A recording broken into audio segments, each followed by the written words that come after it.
Today I had a fun conversation with a friend of mine, Kyle Kingsbury. We got to do it out in Sedona, right next to Bear Mountain, on some beautiful land, and we did this podcast out in the sun, which was really nice. And I've probably known Kyle for about 8 years, and I visited him once in Austin, Texas, and he showed me a little tour of his facility that he was working at the time on it. And we went out to lunch, and we've always shared a lot of different podcasts and books together. And he's such an intelligent, open-minded guy who's always learning, and I love how Kyle applies what he learns into the physical form.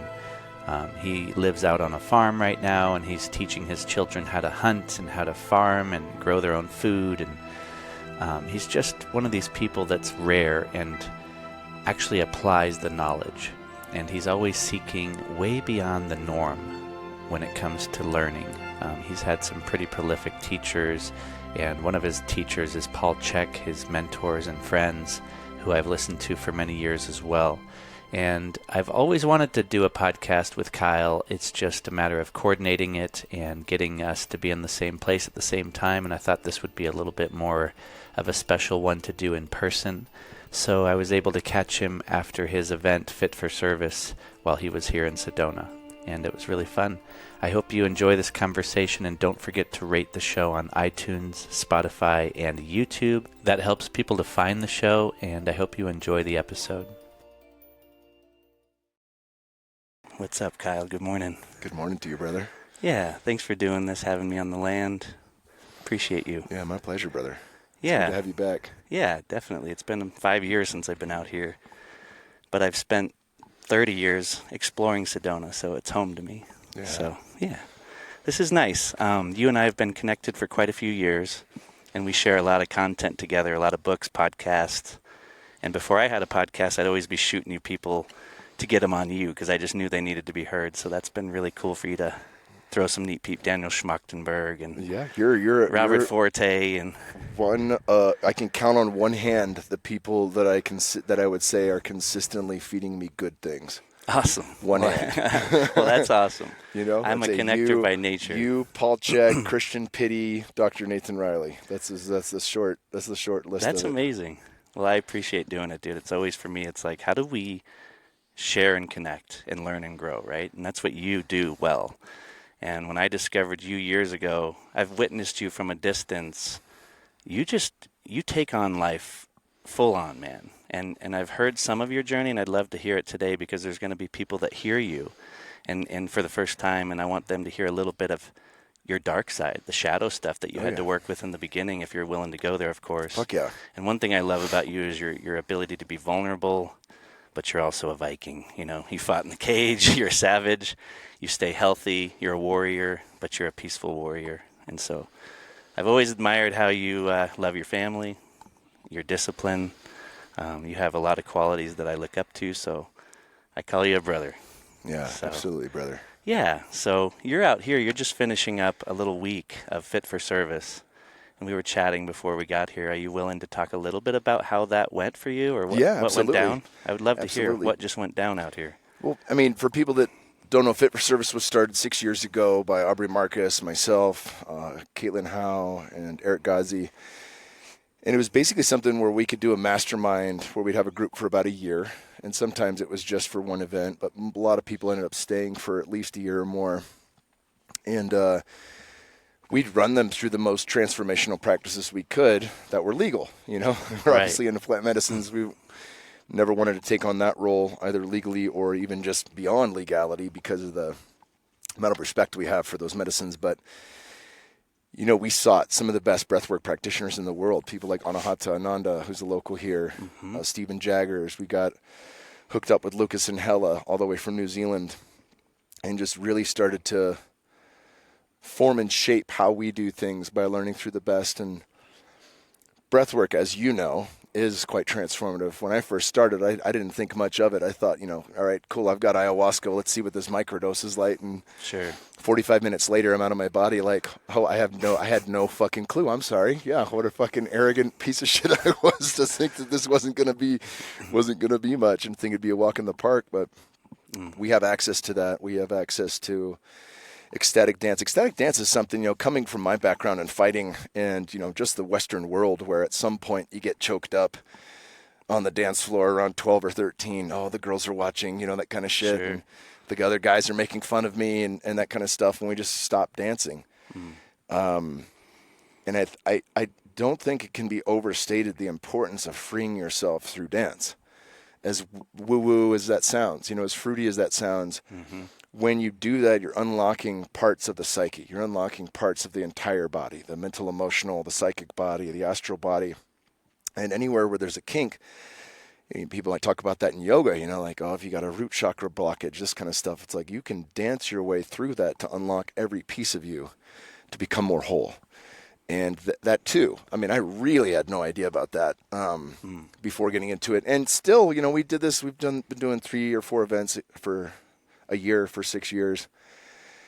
It still took me probably 2 years to finally unlock and dance freely. And my wife's an incredible dancer, an artist in every way. And so she would always egg me on. And that was part of the problem. She's like, you still need to move your hips more, move your arms more. It's just like, God, leave me alone.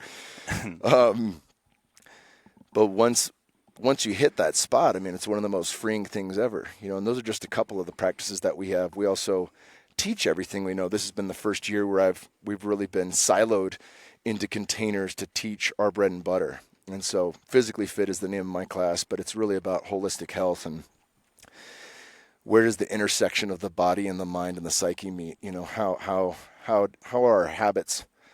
Guys like James Clear, Atomic Habits, who I had on right when he came on. What a powerful book that is. But how does that apply to goal attainment? How does that apply to becoming the best version of ourselves? And there's so many beautiful nuggets in that book, like 1% better. Like the best guys in the world only wanted 1 to 3% better. Talk about Charlie Francis, who was Ben Johnson's coach in the '88 Olympics. If you're not getting 1 to 3% better every time you step on the track or in the gym, you're doing something wrong. That's all he wanted. He didn't want any more. He didn't want any less.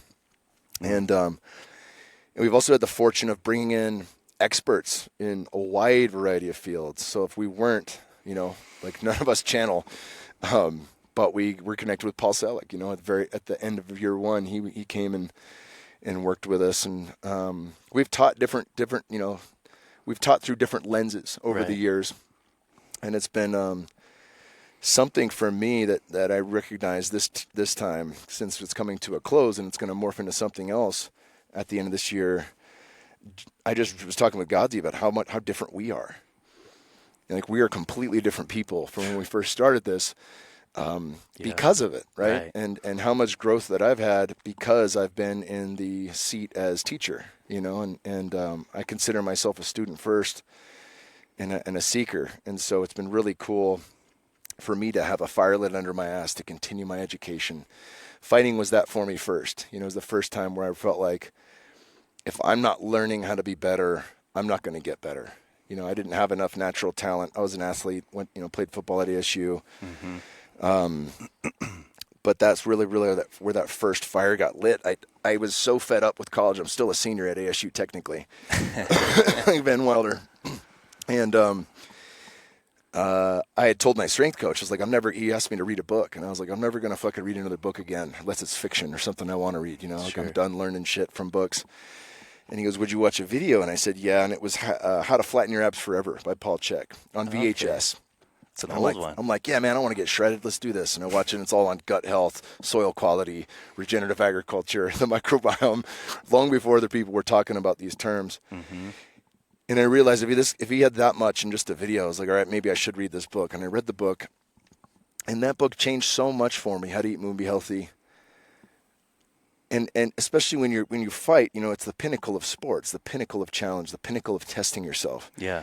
And so if 1% is a big fucking deal there, right? Yeah. Like you feel that, it's palpable, especially when it applies to training and recovery and sleep and all these other factors that flow together. It's got a compounding interest. There's a lot of benefits there.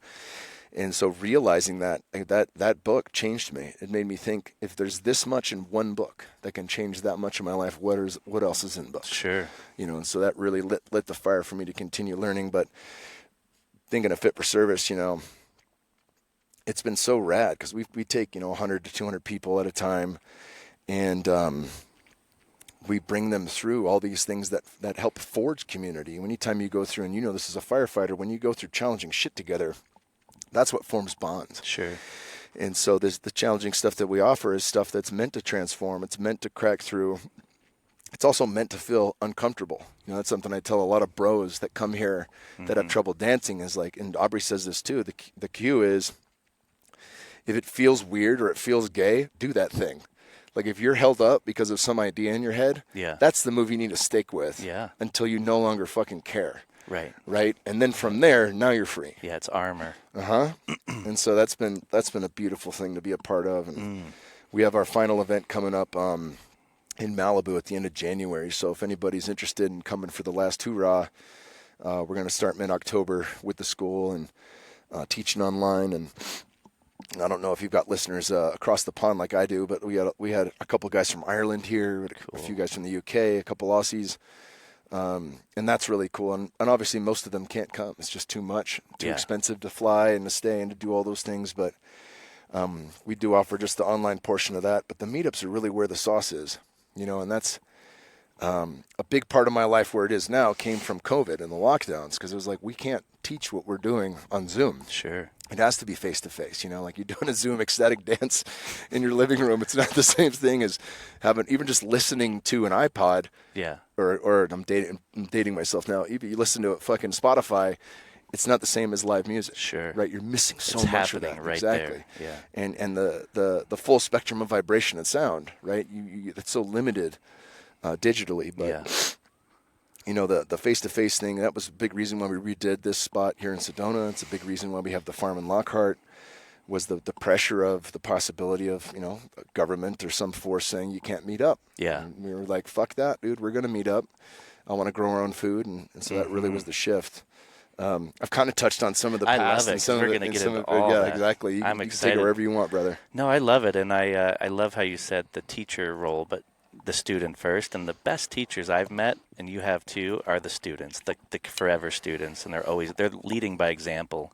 And I've heard you interview some wild people that have ideas that 99% of the planet's never heard of. And so a lot of people shut it off immediately, and they're so close-minded to that, as I used to be when I was in my early 20s, maybe even my teens. I was captured by ideology, and I think it's like a parasite on the mind. And it takes courage to go into those doors that maybe you're not comfortable with. And I've seen you do that so well over the years. And it really does lead by example, and it helps people. They can judge you all they want. But at the end of the day, you have a lot of knowledge, but you apply the knowledge. You don't just keep it in your head. The land that you're going to talk about, your life. I mean, at one point I heard you standing on a parking garage, not in a good headspace, which I think people listening, there's people that I know personally that have had a gun in their mouth, and maybe they're still in that state. And for 20, you brought up two things there. I think it's better worth mentioning. Yeah, we need to talk about that. We talk darkness here. Don't let me forget about the gun. Okay. Yeah. So college, ASU was the #1 party school in the nation every year that I was there. I'd like to think I had some of a hand in that, but it was a group effort. And I had all the greatest party drugs, even being a bench warmer at ASU, it was still free cocaine, free fucking Molly, free whatever. And I had a natural path of all types of doctors who would prescribe me literally anything I wanted. So I was juiced to the gills, right? Which also, at doses that high plays on the mind for certain, right? Sure. You watch the program and see Latimer and you're like, yeah, that's not far from it, Right. I had the largest volume and highest dosage for Valium, Vicodin, and Xanax possible. Wow. And I didn't really like the pain stuff, thankfully. I mean, I lost 3 friends and a cousin to opiates in college and around college. And that epidemic hits my heart big time, the opioid epidemic. But thankfully, I never had a big draw to that. So I'd just trade that for other drugs, and I'd take the anti-anxiety stuff, which was a perfect match for cocaine. And I'd be up till I'd watch the sunrise, and not in a good way. I'd watch the sunrise cracked out and then sleep for 2 days. And everything I know now about health and wellness it's like I did the opposite of that, right? like Dr. Quiet, like sleep and meditation.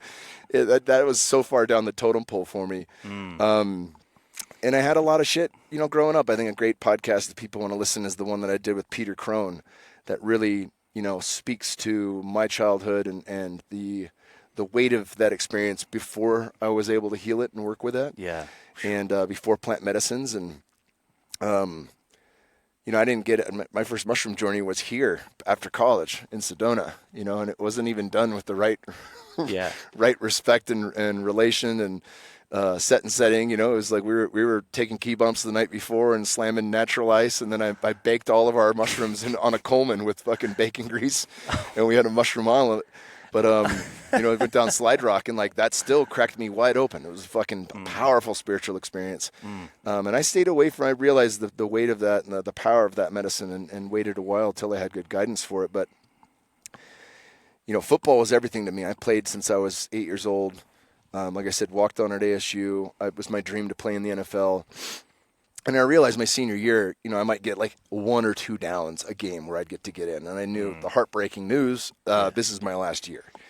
And a lot of people were like, oh, you can go play arena ball. And I was like, no, I want to play at the best. I didn't do it to play arena ball. I don't want to go smack. I realized the toll it took on my body. And I was like, I'm not going to do that to do it anything less than the NFL. And the partying was fun, but it started to wear thin. And I had a relationship, things ended up working out with that girl. She was, she went to ASU and played sports, and fucking wonderful person, who also was down to party with me, and I just felt at some point early on in our relationship that I could never be loved. I think that's what it boiled down to. And so that, with the weight of childhood and everything else not being looked at, I just decided, fuck it, I'm out of here.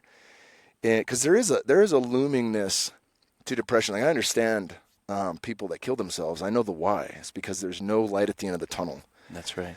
You live the experience of it's never going to get better. It's not a thought or an idea. That's your lived experience. This is never going to improve. And so, having lived that experience, I grabbed every pill in my cabinet. All the Valium, all the Xanax, all the Vicodin. I slammed it all. I drove up to the top of parking lot 7 at ASU. Wow. Right by ASU Stadium, and it was like 3:30 in the morning. So I drive up, a lot of turns, like a corkscrew to get to the top of this thing. And I climb up to get to the tip top, and I was in a robe. So I was like, fuck it. Born naked, I'll go out naked. I just dropped my robe and I'm standing there. And I felt this warm wash of like wind, but like internally, it just came through me like a wave. And the words, not yet. And I just started crying because I felt like God had spoken to me in a way that I'd never had contact before, ever. Yeah. And not yet, how I understood it was like the peace that I seek, the alleviation of the pain, that all comes. But not yet. Hold on. There's more here. Yeah. And I understood that, and I was like, fuck, all right, what do I do now? And then this guy pops his head in. The guard had seen me come up, followed me up. Sticks his head in and he goes, oh shit, you're naked, like that. And I was like, yeah, actually I am. Give me a second, I'll throw my robe back on. So I throw my robe on. I tell him, hey, this was my plan. I took a bunch of shit. I probably need to go to the hospital. And so he takes me there. I wake up 36 hours later. My family's all flown in from Northern California, my mom, my dad, and my sister. And jeez, it was surreal, like waking up in a hospital and the look on their faces, because they didn't, expect that.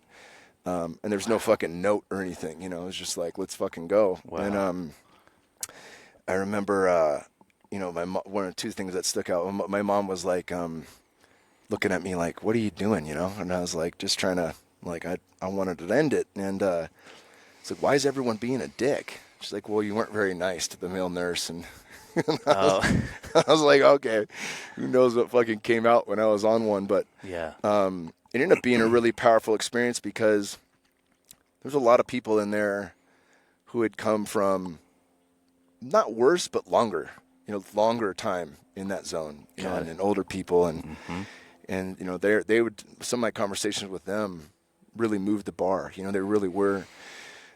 It was important to be around people who had the lived experience that I did. To relate to them. Yeah, exactly. And, one of the things that happened when I got out was, it was the first, while I was in, I got to do family therapy where I just told them I don't give a fuck what you think. This is my take on everything.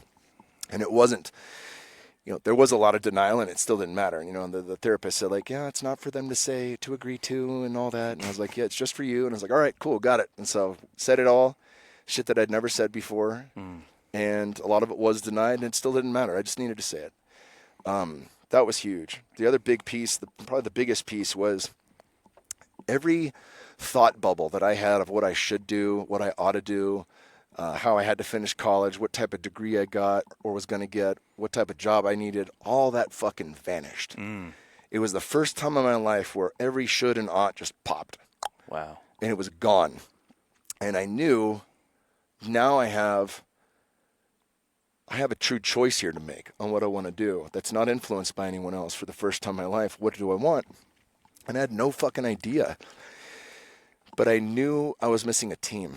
Like going from back squatting, max back squat, and I've got Coach House on one side, Coach Uwe, both who went on to become NFL strength coaches, and 100 guys in there screaming while we're blasting death metal or gangster rap, to then lifting by myself at 24 Hour Fitness. It felt like I was fucking the prom queen, and then I went to just masturbating dry by myself, like at 24 Hour Fitness. Like there's no comparison there. And so I knew I needed a team of some sort. I knew I still had a chip on my shoulder about being an athlete. I knew I wasn't done at 22, 23, and that drew me towards MMA just to try to build that team. I was also very interested in being a firefighter, and so I was going through I think I was at Mesa Community College before ASU, but it was another community college where I did fire science stuff, and a good buddy of mine, Doug Hospelhorn, was helping me with some of the Phoenix Fire stuff, and I was fighting at the time. I trained for 6 months, and I changed gyms, and the guy who I went to, his name was Roland Saria. He had a small gym that was the Rage in the Cage Training Center, and also had a small promotion called Rage in the Cage. It's pretty popular here in Arizona. Yeah. And he's like, dude, you're tall, you're good looking, you're an athlete, fight for me pro one time. If you do well, keep going. If you don't, you could say you fought pro. And I was like, that's pretty good bait, man. So I thought about it for a little bit, and I was like, all right, I'll do it. I won my first 2 fights in under 30 seconds, just from what I'd learned in 6 months and athleticism and aggression and at heavyweight. And from there, I really had to make a decision on if I wanted to take this serious or not. And I thought, this is something that I can do. This is something that I could potentially, and who knows how far I go. Maybe I make it to the UFC, maybe I don't.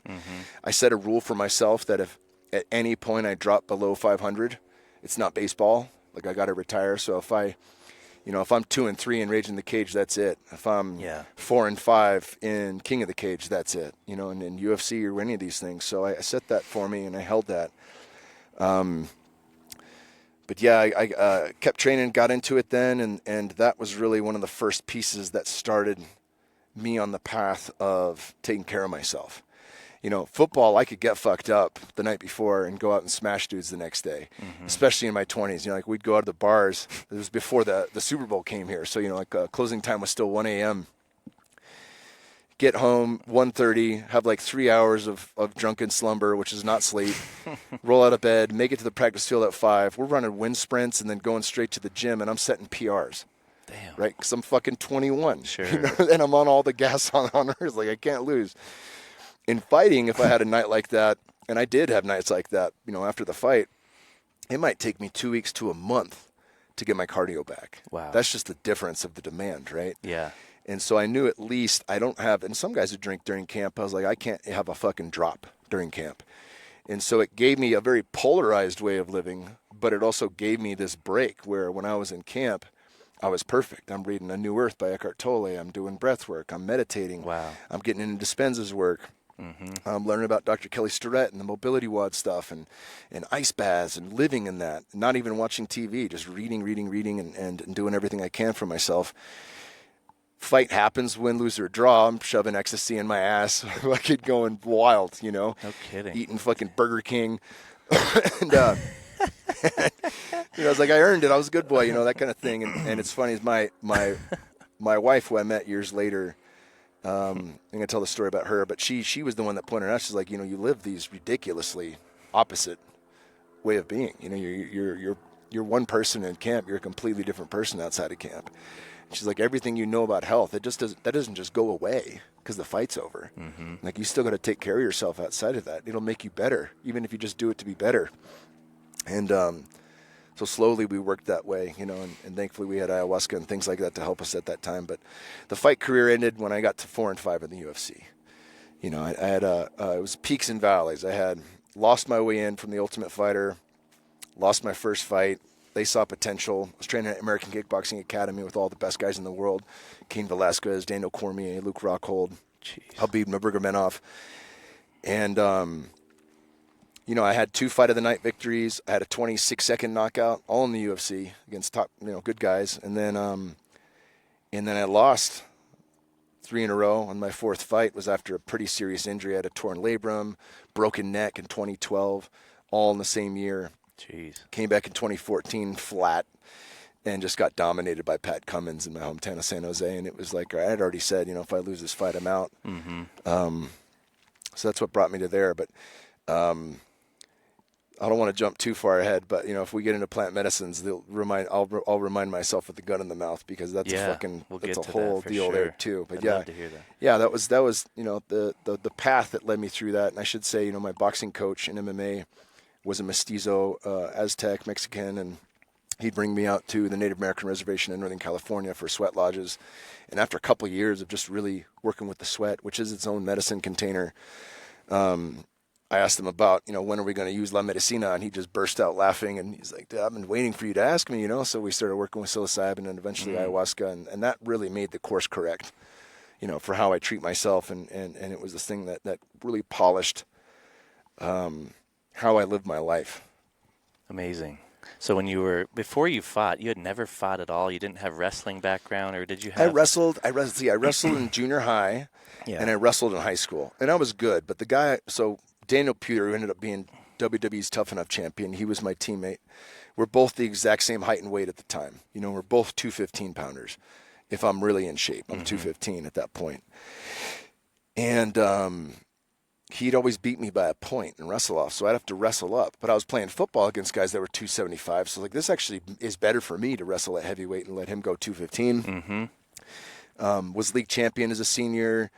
Got my ass beat in CCS, you know, because there are guys that are good that are 275. Yeah. But it helped me a lot. The problem was, like, once I got to fighting, I had played football for so long without wrestling that all the shit I knew was gone. Like, it didn't help me. Yeah. And now you had guys that were coming fresh off the mats in college. Like Pat Cummins was a fucking D1 All-American at Penn State. Yeah. His wrestling game was as polished as it gets. Polished as it gets. So there's no love. I mean, Luke Rockhold's probably the only guy that was a high school wrestler that could compete with college level guys, because he could have done college wrestling. Like, that's how good he was, you know. Same thing with grappling, you know, and jiu-jitsu. Were you into fighting though? I mean, did you get in fights growing up and like the idea of fighting? I fought all the time. Okay. When I was a kid. Yeah. I fought all the fucking time. Just, it was a thrill to you. Fighting was before terms like flow state were around. Fighting was the thing that brought me peace, because as much shit was going on in my life, if I was in a fight, all of it evaporated. Yeah. It was the first time I was 100% in the moment. Yep. Full presence. And even though it was scary and my heart was racing, I was there. That's the only thing that existed. Yeah. Right? So it was like all the noise would go mute. And I could just see this person in front of me, that one of us is coming out of here. Right? And like that started at 6 years old and just kept going. And then I remember in high school, and I fought a few times in college still, but I remember when they introduced zero tolerance. You know, and it was a big deal to graduate high school, even though, you know, I didn't give a fuck about it. Still, I didn't want to be a high school dropout. And that really curtailed, you know, me fighting because of zero tolerance. If they found out about it, you get expelled. And I still fought there was a couple of big fights that happened, you know, that were pretty momentous for me as a high school kid, you know, that made a big deal socially, junior and senior year. But that's like, you know, one a year kind of thing, as opposed to fighting every week. But I loved it. You know, I loved fighting. When I went to fight professionally, though, it was a completely different thing. You know, and that's what I told Roland, that I was like, I loved fighting as a kid, but that wasn't that was because I had it to, right? Like somebody's fucking pressing me. I can either run, which I also did a lot of, or I can stand my ground. Fighting somebody who's a trained professional where there's no animosity, and you're fighting for a purse, but it was fucking $100 of victory in Rage in the Cage. I got paid $100 for as a pro crazy. fight. If they paid me $1, it would have been a pro fight. Wow. So might as well as 100, right? $100 was fucking slap in the face. Wow. But that's what we got paid. Then I got paid $1,000 in King of the Cage. Then I got paid $10,000 in the UFC, which is the equivalent of $100 compared to how much those guys make, But once I realized, like, the difference is I'm going to push myself to my very best. They're going to push themselves to their very best. And on this date, we agree to go at it. And I saw the gladiator-esque, the camaraderie of it, but also, like, the challenge of it. Right, that's something that drew me in only after the fact. Yeah. After I'd won a couple, then I really respected the fuck out of it and wanted to treat it with respect. But it wasn't something I ever thought. When I was playing football, it wasn't like, fighting will be my fallback. Like, I never thought that I would fight at all. It was just, the invitation at the exact right time, where I had just enough experience, and I still was an athlete, and I had just enough of a chip on my shoulder that it panned out. And you feel like that drew you out of that dark state as well? That was a huge factor for you to have purpose and meaning and training, you're saying, from that really nowhere to go, nothing. You got to choose that, of course. That was a hero's journey move for you. Yeah. I had to have the lived experience of somebody who took care of themselves. Yeah. And there was a reason for it before I really valued myself. Amazing.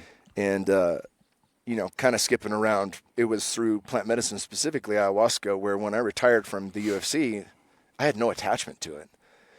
I didn't consider myself a fighter. I still consider myself a fighter, but there was no identity issue with it, Yeah. And leaving football, even though I knew I wasn't going to play football my whole life, it was infinitely harder. Because I knew I could still train in jiu-jitsu and fucking run Mount, Zion and do whatever to push myself if I really wanted that. Yeah. And I didn't know then what was coming next, but the medicine journeys I was having was just opening me up to ayahuasca. Literally, I would ask, what do I do now? And it would just show me the books that I loved. That's and amazing. I'd be like, just do more of that. And I was like, really? That's going to pan out? And it did, because that's what led to podcasting. It led me to Rogan's, where I actually had enough to share that he said, start a podcast. Cool. And a year later, I started a podcast. A year later, I go to Paleo Effects to speak and meet Aubrey Marcus. We share the same flight back. He witnesses everything that I learned at that point, and he's like, you got to come work for me at On It. 5 months later, we're at Burning Man with him. All of our shit's in a moving truck coming to Austin. We moved twice that year, and there's been a lot of leaps of faith, but I've landed on my feet every time. A couple years into On It, I'm making supplements, running the On It podcast, and he's like, I want to start this thing called Fit for Service. And On It sells, but now we've got this thing that we're really passionate about. And that's amazing. now Fit for Service is coming to a close, but we've got the next thing, so.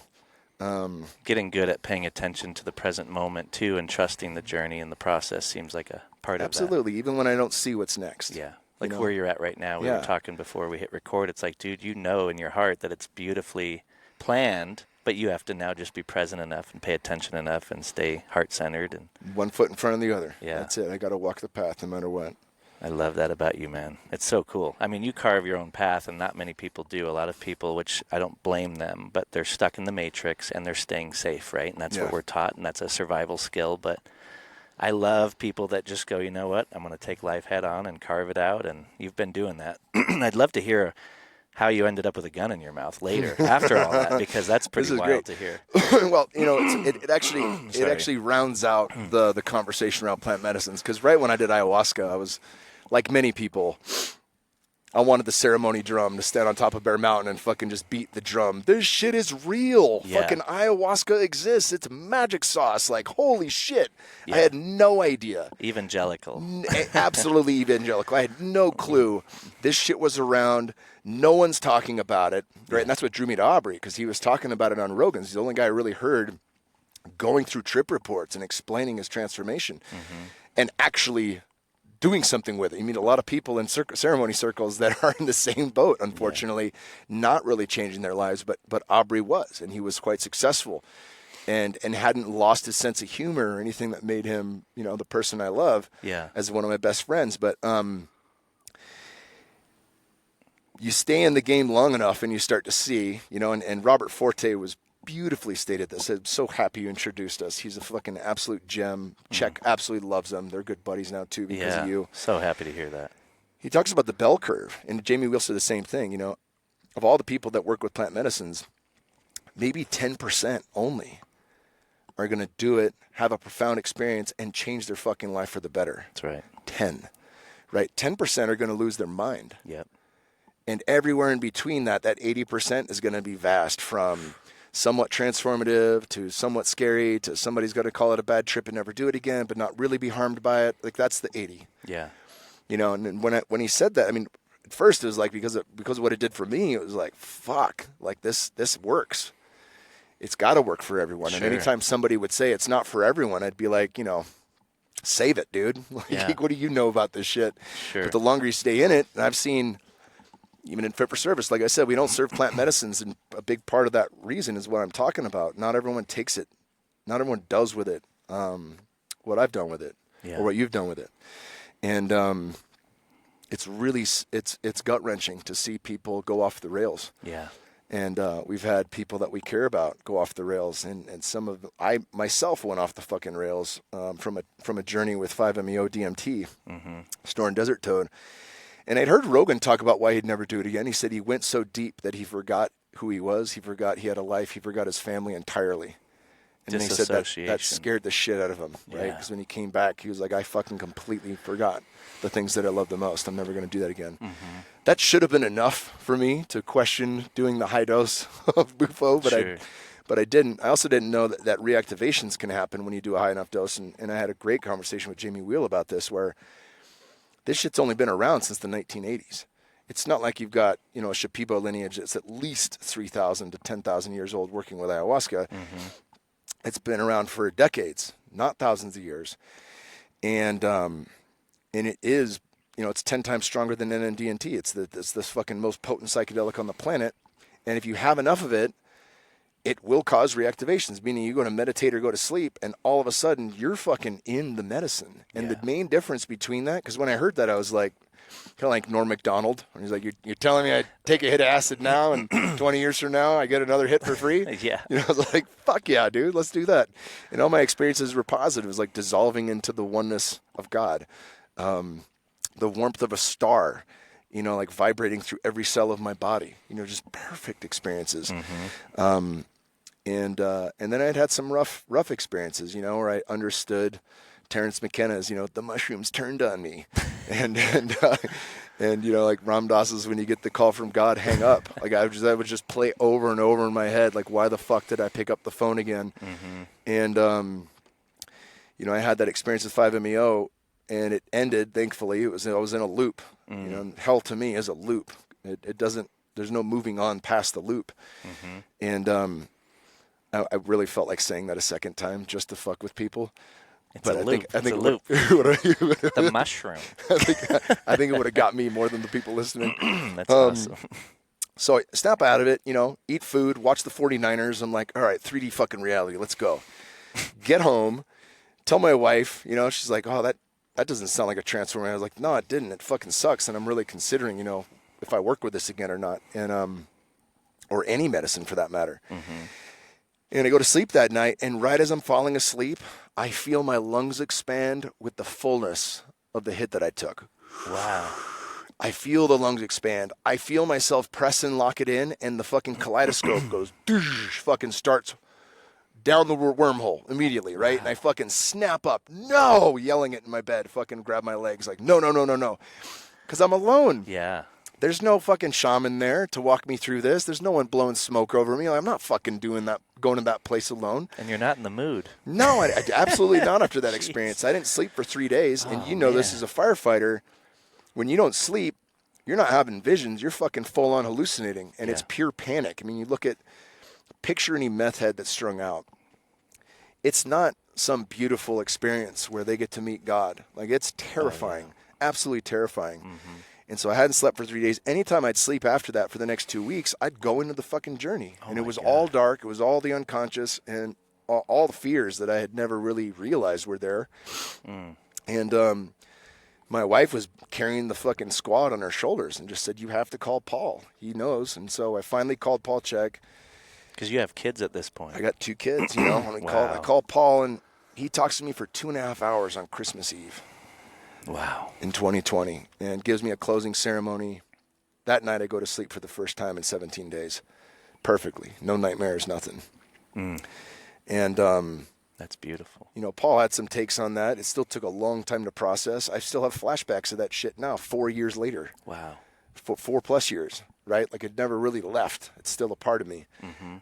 Even though I've done different work with much less, you know, on the medicine scale. Sure. But the reason I bring that up is during that 17 days, I considered suicide again for the first time. And I rolled out of bed, put my fucking gun in my mouth, and pulled the trigger. And as I blew my brains out, it spun me into a deeper level of infinite darkness. Wow. And this vision was as real life, right? And what I realized was, if I kill myself, it doesn't matter. There's no running from this. Yeah. Right? So it took the one fucking thing that anybody who's suicidal... The escape route. It took it away completely. God. Yeah. And forced me to fucking sit with it in the fire. Because, you know, you realize, like, we are eternal. Yeah, there's no getting out alive. There's no getting out. There's no getting out, Yeah. right? There's no way to press stop. Yeah. And so, again, surrender is such a mandatory component of our existence, right? But that took it from me. And that was one of the most gut-wrenching pieces. And there was no bullets in that gun, or just... It was a vision.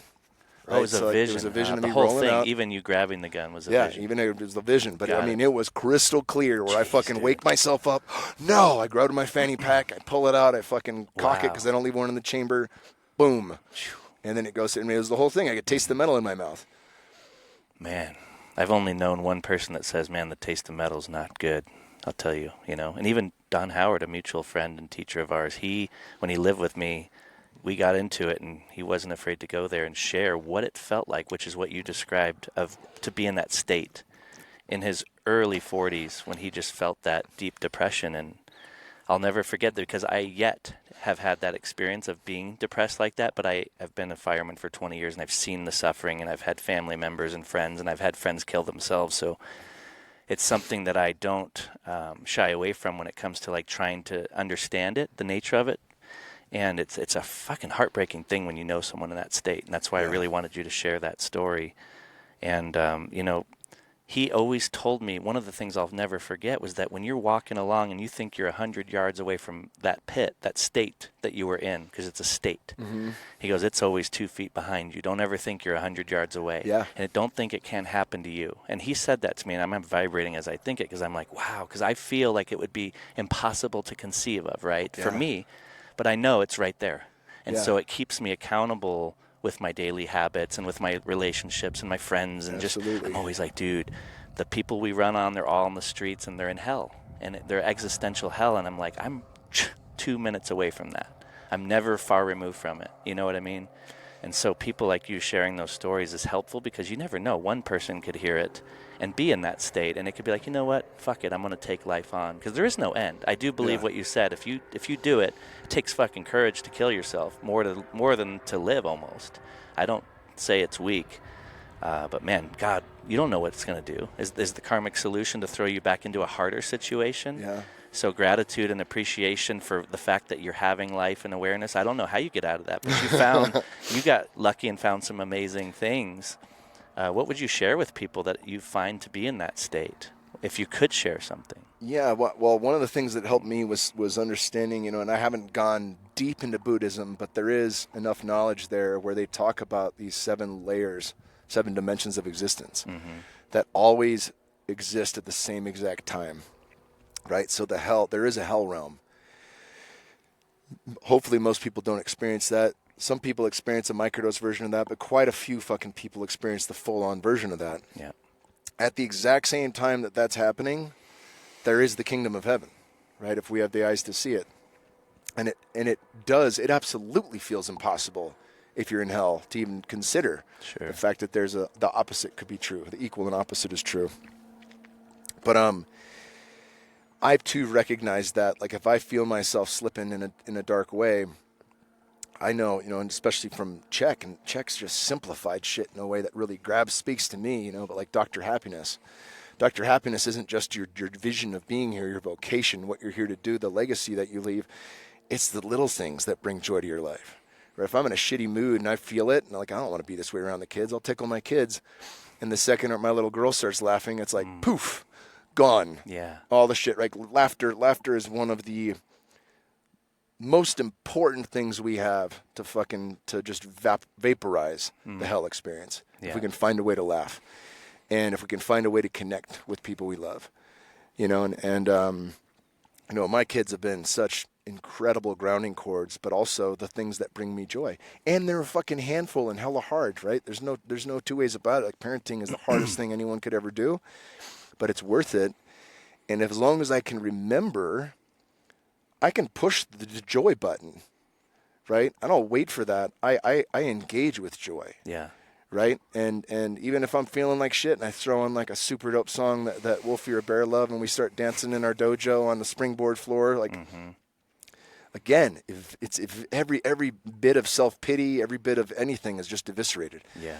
And so like I now lean on those things as needed, but I can enter into that heaven piece through, not just through will, but through action, right? Like, I desire that thing. Let's go do it.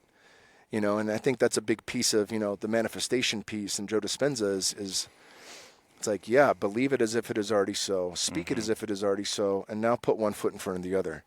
Yeah. Right? So you can go out and get that. And I think laughter is just a fucking massive one. Yeah. Also, Gaffney's work. Mark Gaffney's been incredible in reframing the context of what consciousness is, of what Eros is, and what our experience is. And so much of it, the 12 Faces of Eros has been incredible. We're doing each face. We have 15 podcasts this year that are coming out where it's basically just a lecture from him that might be, 30, 40 minutes, where he just breaks down one component, one of which is presence, one of which is being on the inside, interiority, and as he unpacks that, like, you get it. It's not hard. It's incredibly palpable. You're in the state. Yeah. Yeah. It's not some irrational thing. Yeah, exactly. He takes it from an idea into a felt and known experience in a way that that then gives you a roadmap on how to access that.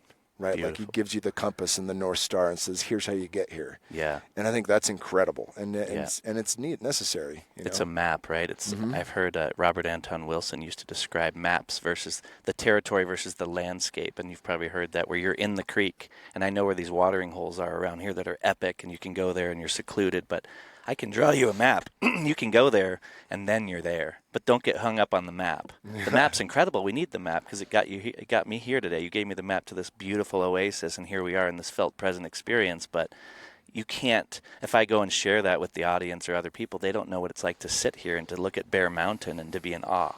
Yeah, Ted Dekker said that you only to know the avocado, you got to eat it. You got to eat it. He goes, you don't know the avocado. The best Picasso could paint you an avocado, or Michelangelo could fucking sculpt one. Yeah. But you don't know the avocado until you eat it. You got to eat it, and then shit it out too. That's part of the experience. That's beautiful, man. There's a lot I want to ask you. We got to get into the Robert Forte, and I want to hear your perspective on the negative and the shadow side of psychedelics, because you started to hit on some of the things I'd love to go into with you, and also just the state of the world. I just would love to hear your perspective on what you think the next 5 to 7 years we're dealing with and how we got here, because you're a wealth of knowledge and you're always learning about that stuff, so I'd love to do it. But when I was floating the other day, it was like 3 shifts ago, I was up in the middle of the night, and you're halfway asleep, and I get these dreams and insights, and you came right into my awareness about 5 days ago. And I'm like, I'm going to be talking with Kyle for, an hour or whatever it is. And my heart was just like, I want Kyle to share his essence to the best of his ability with as many people as he can. That's the hope. And just enjoy the experience of being with Kyle. That's gratitude, be present, be curious, and help Kyle to share his most powerful essence. And the next day I floated, I forgot about that dream, and it reemerged, and there you are. Because when I float, I just let go and I follow the breath, and next thing you know, whatever emerges, and it's usually... The lights come on, and you're like, what that's the hell? Yeah. And there you were again, and it wasn't you as in the physical form. It was more just like, who is this guy? Because I don't know you well. But I know, we're going to be connecting consciously. And it just was so obvious. It was just like, if you want to hear Kyle's most important thing, get him into a state. You guys can drop into a state with the breath and have him focus on bear and on wolf and have him focus on his loving wife, Tosh, and have him think about Paul Chek, those people that he deeply loves, and just breathe them into your heart and how much gratitude and appreciation you have for those beings. And I could see it happening. I was like, wow, I guess I'll just take orders and maybe I'll present it to him. And you could share that with them. Once you get into that state, you're there, you know how that feels. Now imagine if this was the last time you'd ever speak to anyone again and what you'd want to share with those folks, your little boy, and what you'd want him to hear from you if you were to die today. Yeah, that's funny because we had our indigenous brothers were out here and sisters from the Lakota Nation and all over Minnesota, Omaha, locally, Navajo, just fucking amazing people that were here to share their wisdom with us, and people we had met, at another event at our land, with Bobby Kennedy, and Hoka hey, like the today is a good day to die. I'm also like, I'm ready, and it's more than just today is a good day to die. It's like I'm ready for anything. Yeah. If death comes, and I've always loved that from a warrior standpoint, but I've also always felt like, not today, not yet. Like I got my kids. I want my fucking kids to know. I want to die as an old fart, where I've got grandkids. Absolutely. But to your point, like if you were going out, how would you word it?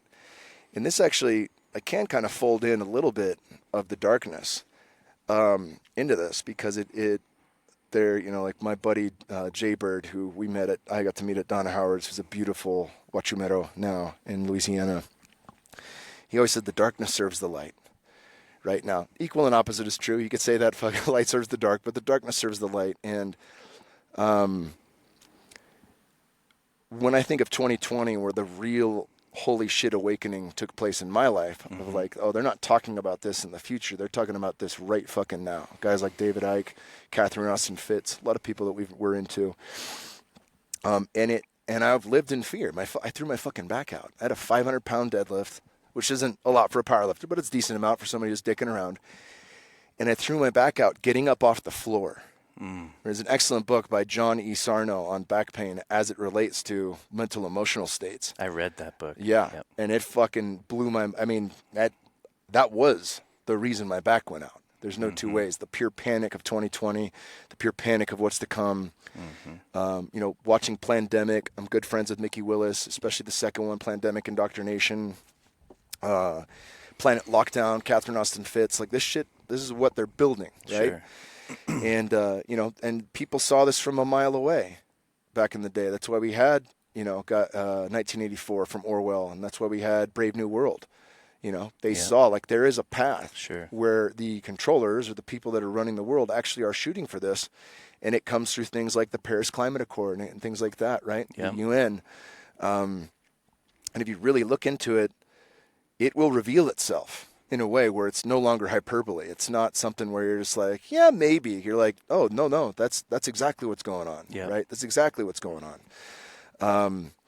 And that can be a place where, you just revel in a shit sandwich. Like it just doesn't improve, But at the same time, in the counter of that, one thing Paul talks about is that when you move through these, there's many archetypes you can use, but you move through the child into the warrior, into the king, queen, into the wise elder. As you come into the warrior, the first stage of the warrior is to rebel against everything, right? This is adolescence. As the warrior graduates right before kingship, the warrior understands what he loves and what she loves and what is worth dying for to protect, right? Yeah. And that's a big reason we started the farm. I took all that fear and I moved it into a space where I could sleep at night by living in the way that I ought to. Yeah. Right. I've been supporting regenerative agriculture and shit since Check's VHS video, where I was like, he's wearing an I Love Dirt shirt. And I'm like, this makes sense. I've been hunting more. I've been reconnecting. Like if you eat meat, like what's more important than actually harvesting and killing your own animal with respect and reverence and praying for that animal before, during, and after, and thanking it for its body every time you consume it. So these reconnection points have drawn me closer to a natural way of living. I've been able to offer that to my children. They're at harvest. we had to, God, it's tough because I cry every time I kill an animal, you know? And I don't know that it'll go away. I don't know that I want it to go away because I'm still taking the life of something.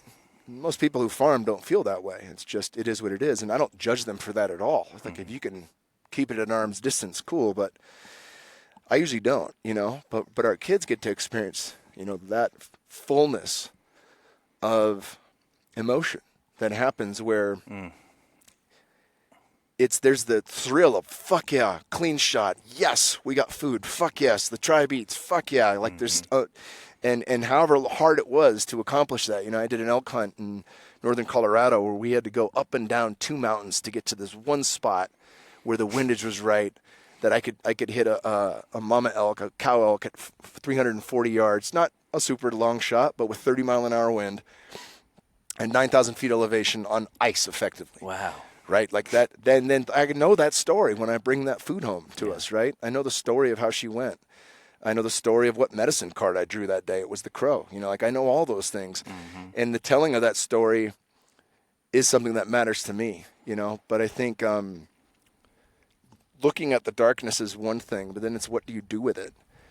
You know, and I think as far as the joy that I get from my kids, it's like I don't want, if the darkness has taught me anything, it's to be intelligent about it, but don't wait to start anything. You know, like if there's something worth doing, do it right fucking now. I don't, the excuse of, oh, you know, I'd like to, but maybe one day, like that shit's gone. Yeah. You know, I mean, even being here, like I used to bring my family out here probably once a year. It's been a while just because Wolfie's so young. She's now 4, but it's like she's not built for road trips yet. It's like, I took Bear to fucking Bozeman, Montana when he was 5. It's like, she probably is ready, you know, and it's 15 hours straight to get to here. So like, that's the no longer waiting. We're going to fucking road trip out here because shit's expensive for families, you know, like $1,500 for a flight for a family of 4, $3,000 to rent a fucking SUV for the week. You're like, shit adds a fucking $5,000 trip. Yeah. I don't have that extra right now. But we can drive here for the cost of gas and stay in this beautiful place and immerse ourselves in the magic of Sedona.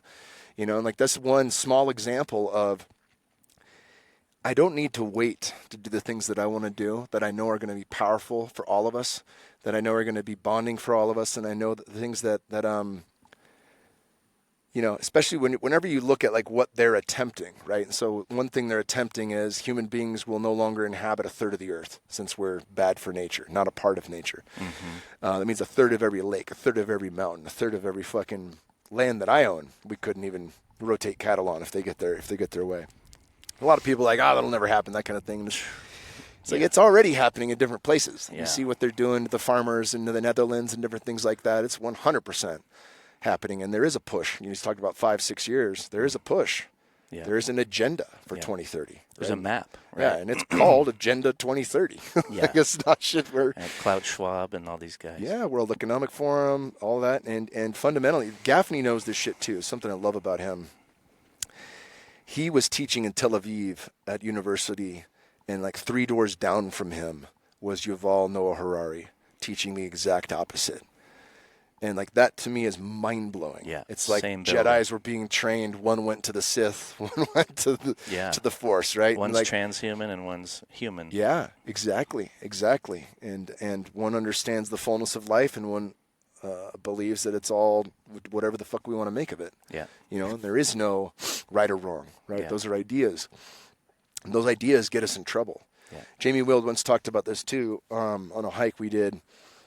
Like you get to a point, and part of that rebellious nature of the warrior says, like, well, fuck, if this exists, like, fuck all these boundaries. I want to do whatever I want, right? And he's a guy that goes up a mountaineer. You know, like he'll go to the different places and hike some of the hardest hikes. And he's like, the reason the black diamonds are there is because those are still paths. They're harder paths, but they're within the boundary line. Yeah. You get helicoptered into some fresh powder, anything can happen. Yeah. Right? And so boundaries are there for a reason, right? Help me understand conservatism. Yeah.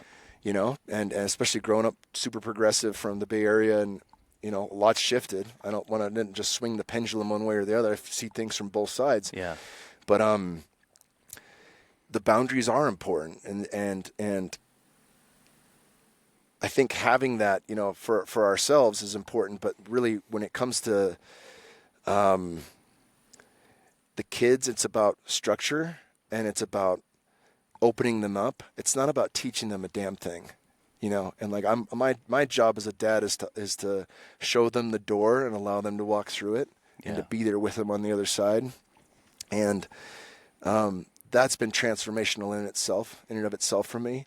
And then doing the opposite of whatever they're trying to do, right? If they're trying to say, stay off a third of the lake, go on the whole fucking lake. Yeah. Explore all of Bear Mountain, right? Like, know every little nook and cranny of our 118 acres, right? Like, and really, really, really feel into that. What is that like? What is it like to have that deeper connection? We had an ecstatic dance where it was the first time I dressed up. And this is going to sound funny, but Chuck introduced me to the concept of an archetype or a god, depending on how you look at it, called Cernanos with a C. And he's the Celtic god of nature. And he's badass. He's got a wolf at his side and a snake wrapped around his arm with fucking goat horns. And he can communicate with all of nature, right? So the concept of the dance was dress up like you've beaten every challenge in infinity. You've ascended, right? And then to whatever that becomes. And so I was like, if that's true, if I've done all that, I'd want to have like Beastmaster quality. Yeah. Right? I'd want to be able to communicate with all the fauna, all the flora. I'd want to know them all. I'd want to know what is the right relation with all of this stuff and how to influence that and to be in a better relationship with it all. And so really when I think of that, like that's whether I ever make it to that level or not, that's what I'm inching towards with the farm and regenerative agriculture and permaculture. That's what I'm inching my kids towards.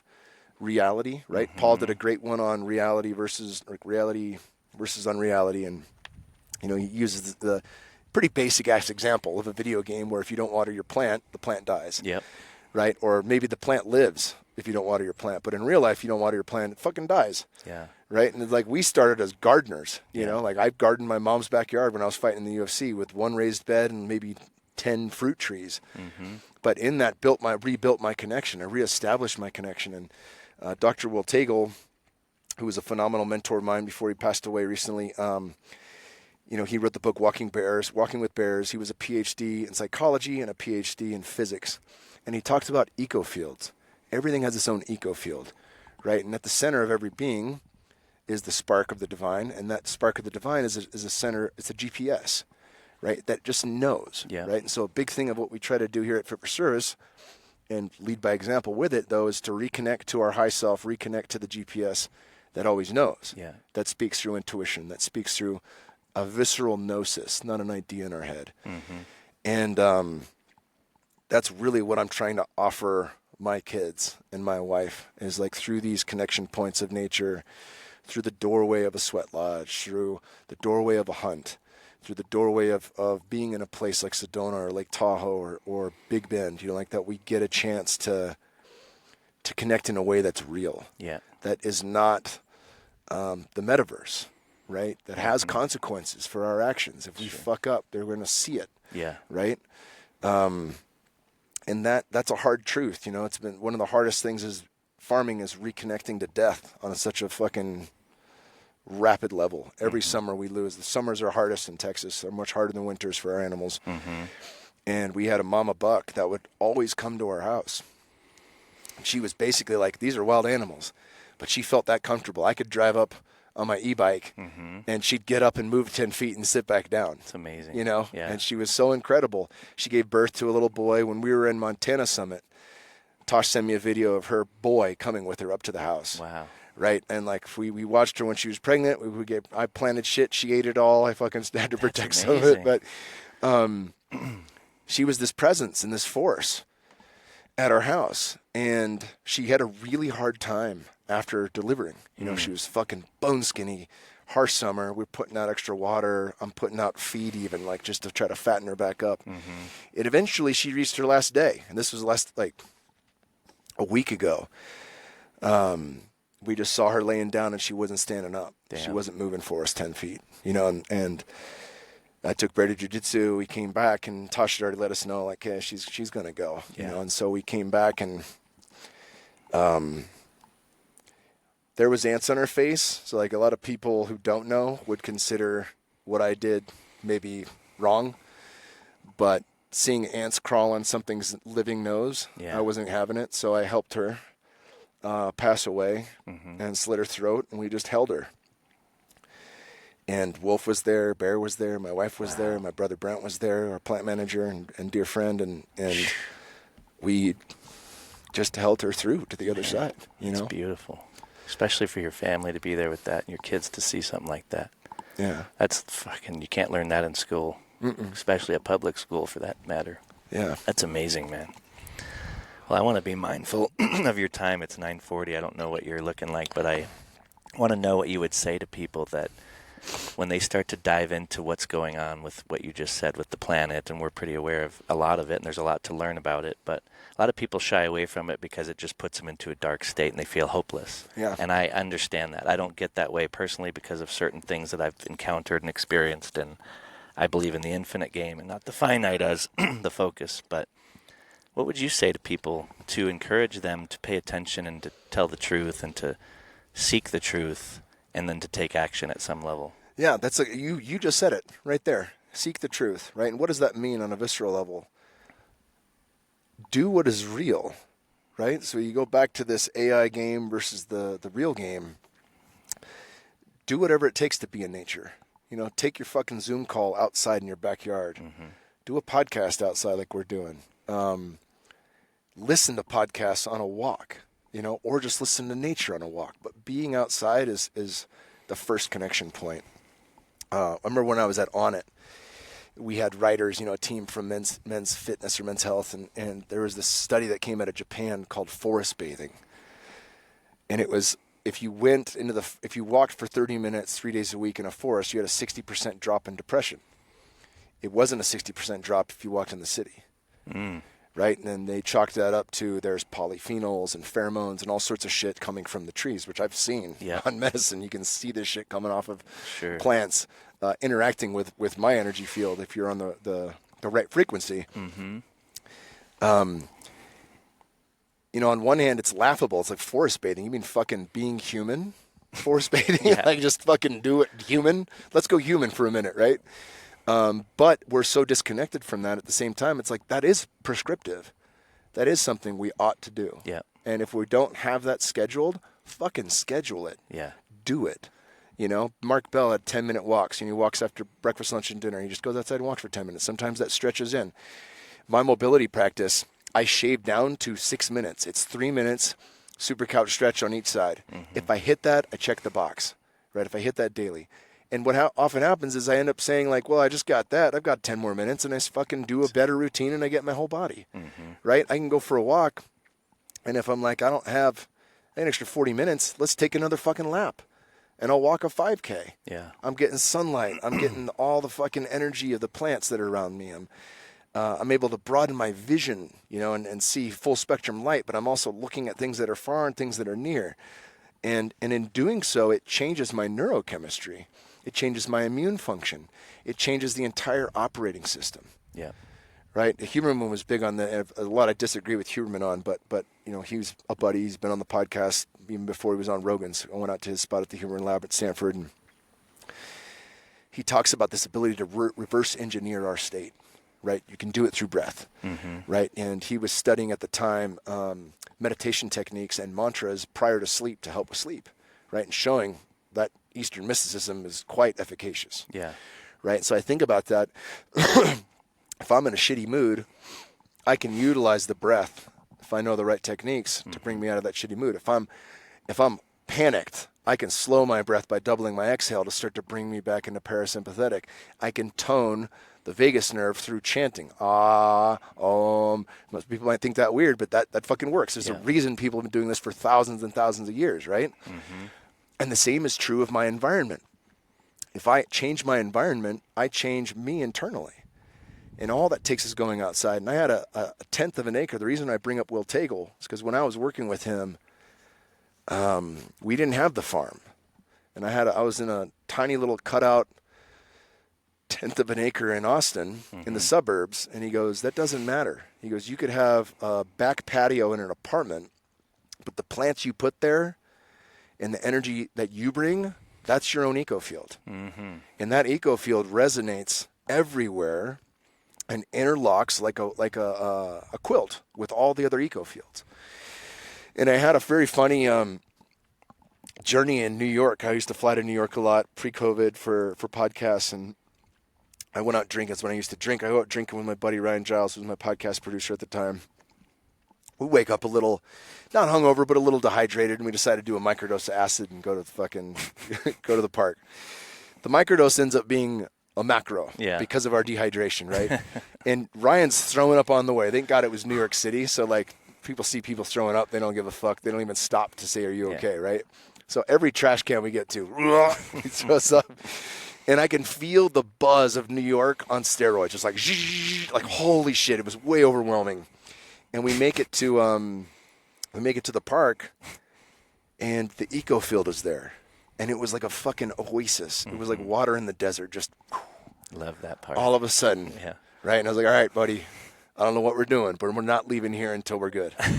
And we stayed there for like 13 hours. Nice. You know, we climbed trees. We fucking laughed. We talked about shit. We laid under the trees. The whole experience changed instantaneously. Yeah. And then when we walked back, we were fine. We could deal with New York. Mm-hmm.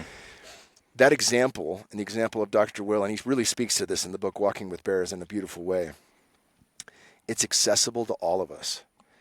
And I think, you know, one of the ways we reconnect to nature is through gardening. It is through planting seeds. It is through fucking, you know, tending the soil. It is through all of these little steps. And you can take it as far, you know, as talking to your fucking plants and singing to your plants and playing music for your plants, which science verifies improves the health of your plant. Totally. Right? Yeah. Like, you think whatever, it might feel weird. First time I was doing it, it felt weird, but... The secret world of plants. Yeah, buddy. Yeah. And there's a connection point in reality, not pseudo-reality, right? You think about the archons in Gnosticism and things like that. They're mimics.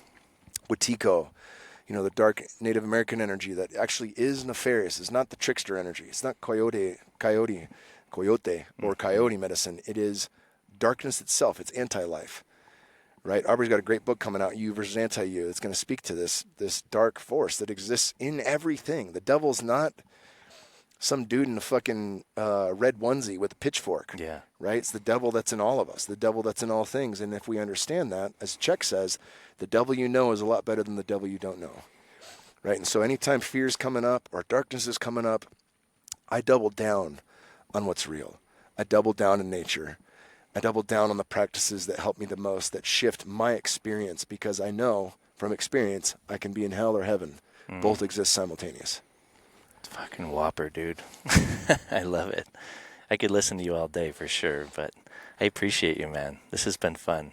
You've got a lot to share. I feel like we just did some nice scaffolding, but maybe we'll do it again. We will absolutely do it again, that was a lot brother. For people to chew on, and I appreciate you very much. Absolutely, and I'm excited to have you on my podcast as well, brother. I think it's going to be great. Thank you so much, man. I'll link people to all your stuff in the show notes. And Kyle Kingsbury on Instagram. I'm trying to build that back up. Yeah, I saw you got a new one. 4 years of being out the game. I got to build that back up. There you go. Cool, brother. Well, I appreciate your time, and this was really fun.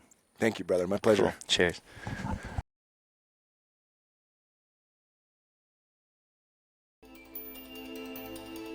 Thank you for listening to the episode.